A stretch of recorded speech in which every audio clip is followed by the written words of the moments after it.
नमस्कार प्यारे बच्चों, कैसे हो बेटा? सभी अच्छे हैं ना? बेटा हमने पढ़ा था पार्ट नंबर 14 बचराज और वनराज। ठीक है, कल तक हमने पढ़ा था कि दोनों की मित्रता थी और कुछ लोग उनसे ईर्ष्या यानी जलन करते थे, और जो लोमड़ी थी वो उनमें से एक थी, यानी कि उनसे जलन करने वाली। तो उसने बचराज से कहा, बचराज भाई मैं आपकी शुभ चिंतक हूँ, कि मैं आपका भला सोचने वाली हूँ, इसलिए मैं आपको एक नेक सलाह दूंगी। तो बचराज ने कहा, बोलो बहन क्या सलाह है, यानी कि क्या आप मुझे एडवाइस देना चाहते हो?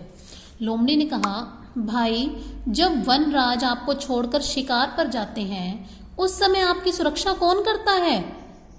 यानी कि जब शेर जो है उसे छोड़कर अपना शिकार करने जाता है तब आपकी रक्षा कौन करता है? वनराज। तो बचराज ने कहा, वनराज के होते हुए मुझे किसी का डर नहीं है।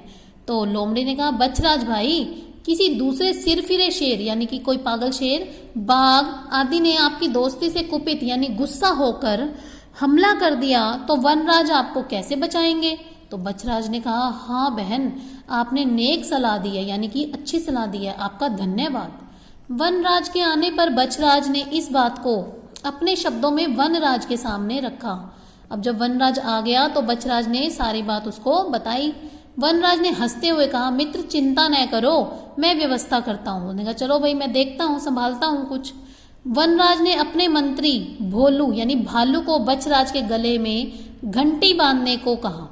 भोलू ही कौन था बेटा? भालू। तो वो कौन था? वनराज यानी शेर का मंत्री। भोलू ने किसी प्रकार व्यवस्था करके बचराज के गले में घंटी बंधवा दी। अब घंटी बचराज के गले में बांधी जा चुकी थी।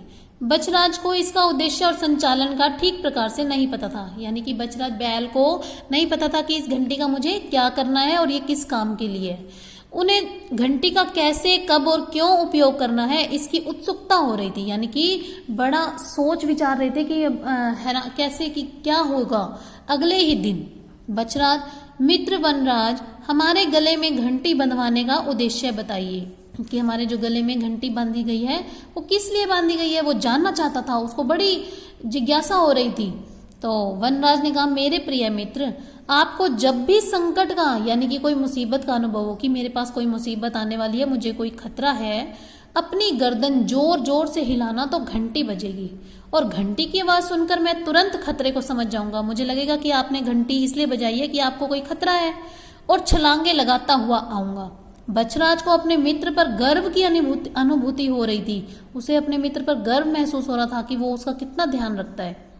वह बहुत प्रसन्न हो रहा था, यानी खुश हो रहा था। अगले दिन चलाक लोमड़ी फिर बचराज से मिली। बचराज ने उसे घंटी दिखाई, वनराज की सारी बात बताई। अब लोमड़ी पर वो विश्वास करने लग गया था, तो उसने सारी की सारी बात लोमड़ी को बता दी। लेकिन लोमड़ी तो क्या थी? चालाक थी। तो लोमड़ी ने कहा, भाई एक बार घंटी बजाकर देख भी लो आपके मित्र आते हैं या नहीं, प्रयोग करके देखो। बचराज को भी लोमड़ी की बात ठीक लगी। बचराज ने जोर जोर से गर्दन हिलानी प्रारंभ यानी शुरू कर दी। घंटी की आवाज सुनकर वनराज ने समझ लिया कि हमारे मित्र पर संकट आया है, यानी कोई मुसीबत आ गई है। वनराज छलांगे लगाता हुआ अपने मित्र बचराज के पास पहुंच गए। अब बचराज को किसी संकट में न देखकर वनराज ने अपने मित्र से पूछा, क्या बात है मित्र, घंटी क्यों बजाई? बचराज ने कहा, कोई संकट नहीं है मित्र, मैं तो आपकी परीक्षा ले रहा था, यानी कि मैं देख रहा था कि आप आते हो या नहीं आते हो। अगले दिन बचराज ने सोचा, एक बार फिर देखूं कि मित्र आता है या नहीं। उसने फिर गर्दन जोर जोर से हिलाना प्रारंभ कर दिया। घंटी बजने लगी। वनराज शेर ने फिर घंटी की आवाज सुनी और वो फिर पहुंच गया। मित्र पर कोई संकट न देखकर वनराज को झुंझलाहट हुई, यानी कि थोड़ा सा क्रोध आया, और मैं अपना शिकार छोड़कर दौड़ा दौड़ा मित्र के पास आया, परंतु यहाँ कुछ नहीं निकला। कुछ दिनों के पश्चात वनराज अपने शिकार पर था, यानी कि दोबारा से शिकार पर गया। इधर बचराज को पकड़ने के लिए गांव वालों ने जाल लगा दिया। अब बचराज ने अपने को जाल में फंसा देखकर जोर जोर से गर्दन हिलानी प्रारंभ की। घंटी बजने लगी, परंतु वनराज ने सोचा कि आज भी मित्र हमारी परीक्षा ले रहा है, क्योंकि पहले 2 बार वो ऐसा कर चुका था। तो लेकिन जब उसकी सच में ही उसकी वो संकट में था जब, तो लेकिन उसने जब घंटी बजाई तो उसने शेर ने क्या सोचा कि वो ऐसे ही हमारी परीक्षा ले रहा है। वनराज अपने शिकार को छोड़कर सहायता के लिए नहीं गया, और गांव वाले बचराज को पकड़कर अपने साथ गांव ले गए, यानी कि बचराज बैल को कौन ले गया? गांव वाले। जब वनराज वापस बचराज के रहने के स्थान पर पहुंचा तो बचराज को वहां न पाकर बहुत दुखी हुआ।